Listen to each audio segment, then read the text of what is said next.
What's up, guys? Welcome back to the channel. Thanks for tuning in. Today in this video, well, we're just gonna see me talk on the screen.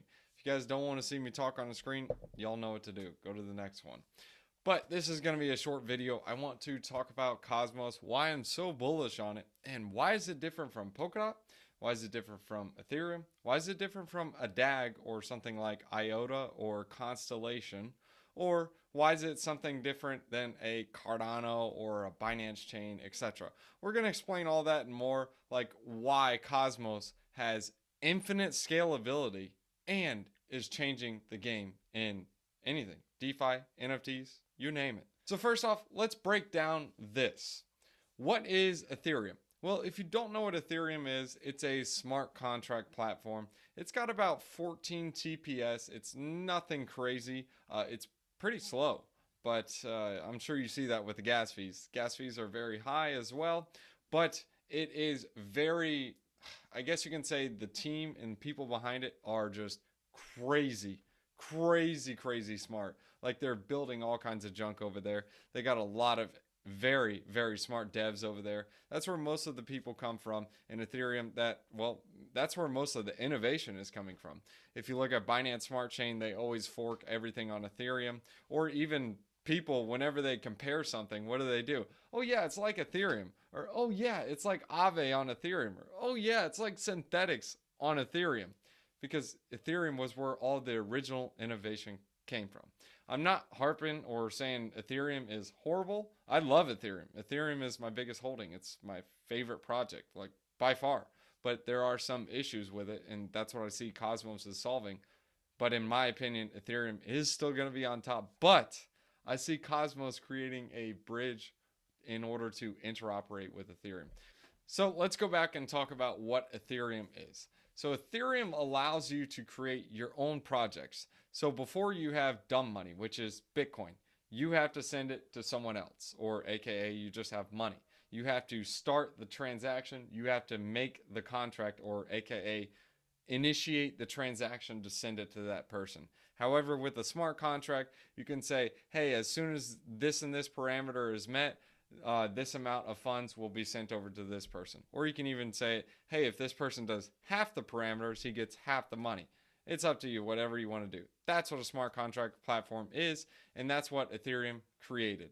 So Solana is a proof of stake platform. It is a delegated proof of stake, but it is highly scalable and it has a proof of history algorithm. So basically, the TLDR on Solana is transactions or events that are evaluated will be given a unique hash and count that are publicly and effectively verified.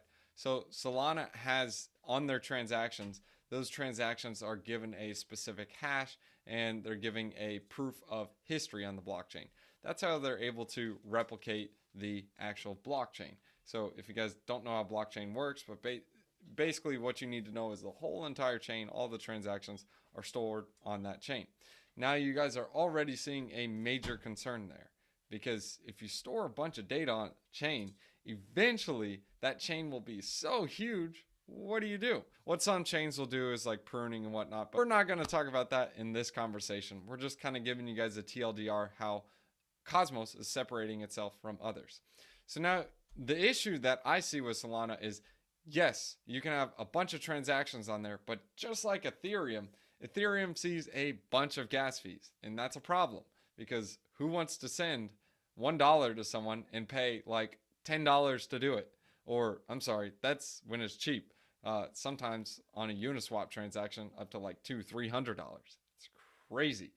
But anyways, you get the point. On Solana, on the other hand, it's a little more, it takes a little more centralized approach. That's why it's a delegated proof of stake.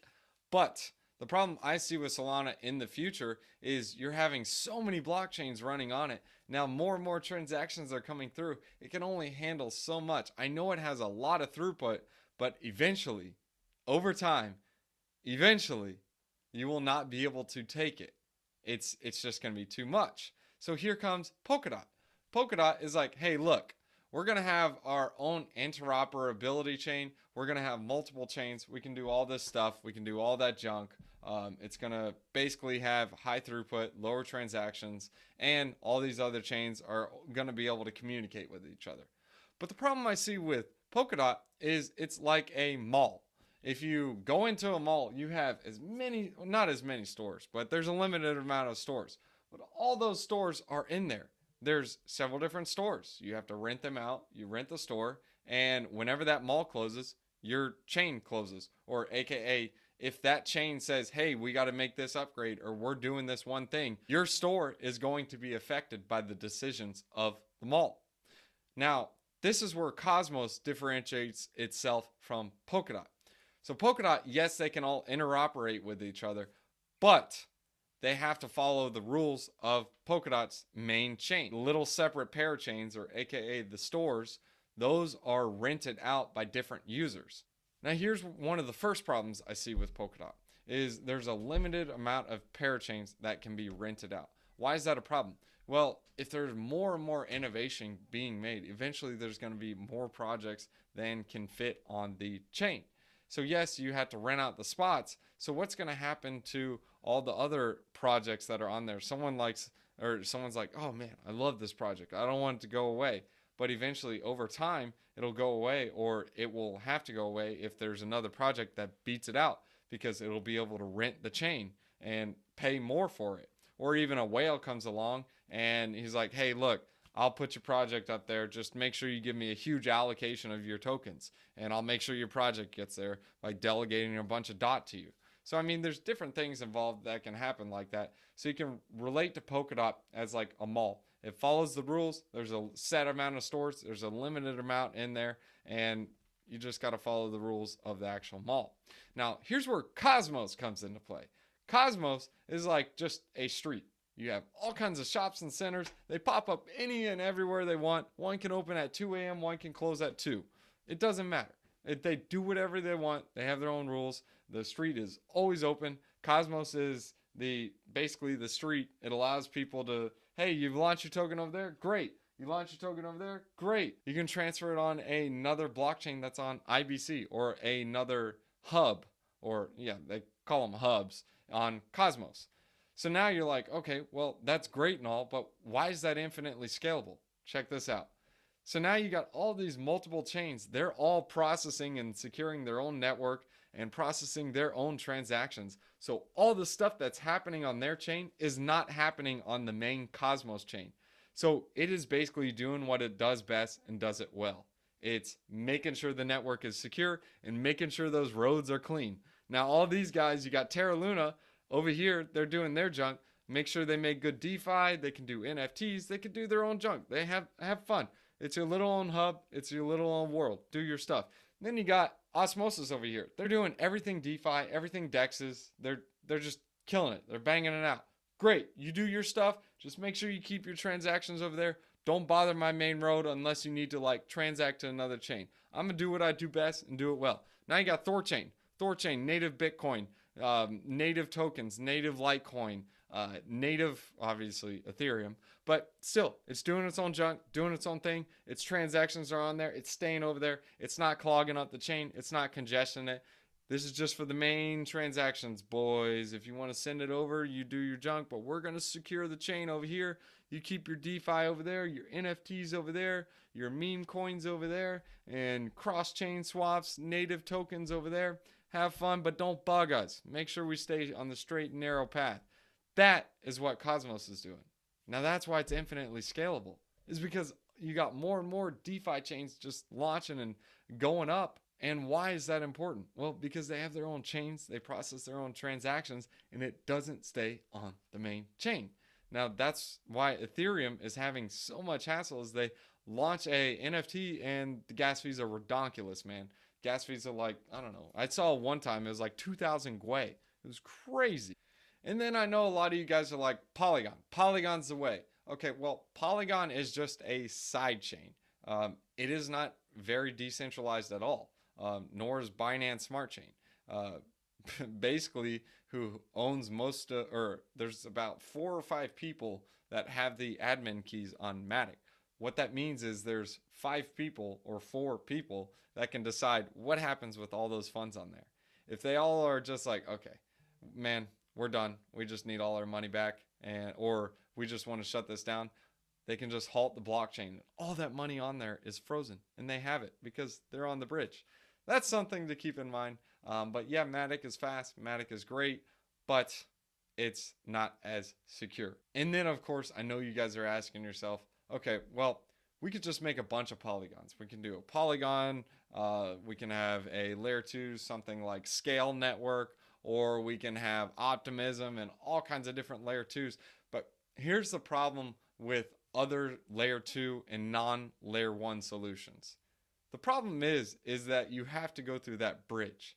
Now, say you bridge to that new side chain or bridge away from the main chain. Say, for example, that main chain forks or the side chain forks. What happens? Like, what happens to your tokens? Or what if the bridge shuts down? What happens to your tokens? I mean, could you lose them? Could they double? I don't know. We'll see what happens. That's all I can say. And then, of course, you always have the worry of the bridge getting hacked. Like we saw on Polygon or Poly Network. That sucker got hacked for $611 million. Crazy hack, crazy hack. But still, guys, something to keep in mind.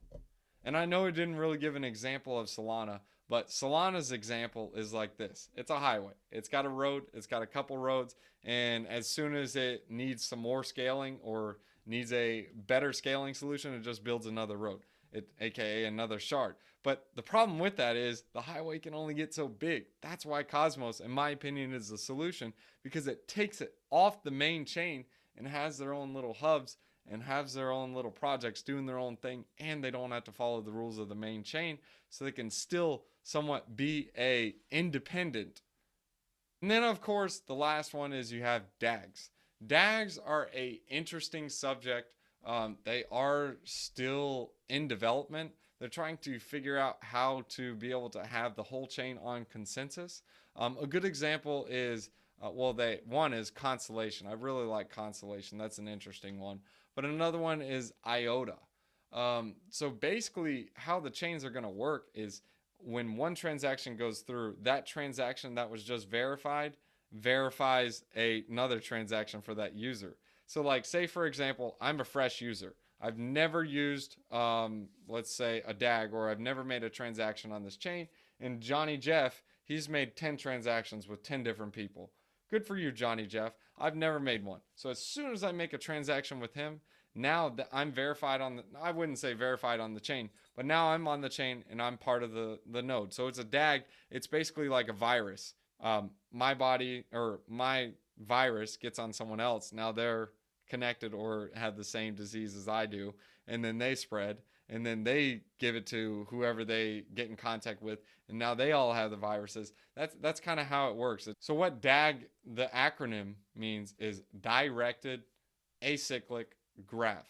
So it's just the way they structure data, and it's basically used in like modeling, and it's also a consensus tool in cryptocurrency. But that is the problem with the DAGs, is they're having trouble maintaining the chain consensus. And of course, they do have issues like with spam attacks, for example, Nano, because the transactions are free. So you just have little things here and there. But hey, that's a newer technology. It is pretty interesting. That one does have a good scalability solution, but the security is a little bit different. They're still building it out. That's why I see Cosmos as the strongest candidate right now, especially the way they have the hub set up. So hope that video helped clear up a couple things so you guys can understand the different blockchains and different concepts that they have. And of course, guys, we'll talk about the elephant in the room. So here's the elephant in the room. Cosmos has an infinite inflation supply. So does Ethereum. Now, how did Ethereum fix it? EIP 1559. Now, what do you think just imagine, what do you think would happen to Cosmos if they implemented something like that? I don't know. Time will tell. We'll see what happens. Now, you see other tokens like Bitcoin that have a finite supply. Why is that an issue? The whole idea of Bitcoin is digital gold. So why is that a problem? Well, I don't know about you, but if I have gold, I don't buy groceries with it, or I don't transact with it on a day-to-day basis. That's great and all, Drake, whatever. That's your personal life. Okay, so why are you telling me that? Well, the reason I'm telling you that is when all the rewards are mined for Bitcoin, what's the incentive for miners to keep going to secure the chain? There's no incentive. Oh, you can get the mining rewards. Oh, wait, everyone's hodling their Bitcoin, so there's no transaction fees. I guess we just donate to them from time to time, right? Anyways, so that is the issue that Cosmos does have. Maybe they will make a proposal to fix that. But then you have other chains like Polkadot that also has a finite supply too, which is great and all. That's a good concept, good idea. But as long as they get liquidity, it's a good idea. Because if there's no transactions, no DeFi, no junk happening on there, there's nothing to bootstrap the chain and incentivize those miners to keep going. The reason why these chains have inflation, and if they do have a max supply, is to bootstrap it. That way in the future, all the transactions that are going on the chain pay for the rewards. And then, of course, yeah, I understand DAGs. DAGs are a little bit different. So I have to look in to see what their token models are. For example, Nano has no transaction fees. So what's the incentive for the miners to keep going? It's just one of those things. It's all a math problem. Just kind of spitting all that stuff out there so you guys can make your own decisions and understand the difference between the chains. And as always, guys, we're going to leave you guys with a wisdom one-liner. Proverbs chapter 17, verses 2. A prudent servant will rule over a disgraceful son and will share the inheritance as one of the family. That's so true, man. So if you guys don't know what prudent means, it's basically someone who is careful about his steps and thinks before he does. So a servant that thinks before he does will rule over a disgraceful son. So like that father's son, he may not get the inheritance of that family. I mean, he may get it, but he may not get as big of a share because the father would be like, man, dude, the servant did so good for me. He looked out for my cattle. He looked out for my crops. He made sure everything was good. I'm going to go ahead and reward him for that. So that's something to keep in mind. And the reason why the son is getting less, because it's not physically just taking it from his inheritance. It's more so the father paying the servant more money or more reward for his work that he's done, which takes away from his son's inheritance, if that makes sense. Dogs, gotta say thanks to the patrons. Sean Bott, Da Man, Tariq Liu, TL King, JP, PJ, Bernito, Taco Nacho, Matias, Matt There Is, DMC Codes. Isn't that a band? Dogs, thanks for watching. Alright guys, if you want to catch me on TikTok, I do daily wisdom one-liners and let you guys see the pets and behind the scenes junk. So here it is. Scan it. Check it out. Bomb. Alright, so next off, guys, if you guys want to support the channel and get paid to do it, you guys can check out Celsius. Celsius is fire, dude. So what's so cool about Celsius is, guys, first off, you can get $40 in free BTC using my referral link in the description below. Just deposit $100. Add in the code BTC50. You will also get an additional $50 if you deposit $400, guys. It's free BTC. Next is Voyager, guys. I also got a referral link in the description below. Instead of just only getting $25, you'll get $25 and some free VGX tokens, guys. Next is BlockFi.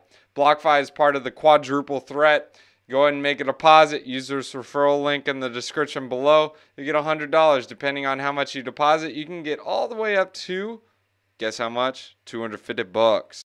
Alright, so what the pants is Celsius and BlockFi for? Well, you can use both of those as like your bank. They get some pretty nice juicy yields. And Voyager is more so like trading, and it gets some juicy yields as well. And the last one to try is Crypto.com, guys. You can trade some like smaller altcoins, and you guys will get $25 in CRO once you guys get the Visa card. Why do I like the Visa card? Well, you can sell crypto and buy some junk with it, so I can buy a sandwich with my crypto. I don't use BTC, but I'll use like stable coins and junk. So anyways, if you guys want to support the channel, that's the quadruple threat. Thanks for tuning in, guys. You'll get paid to do it.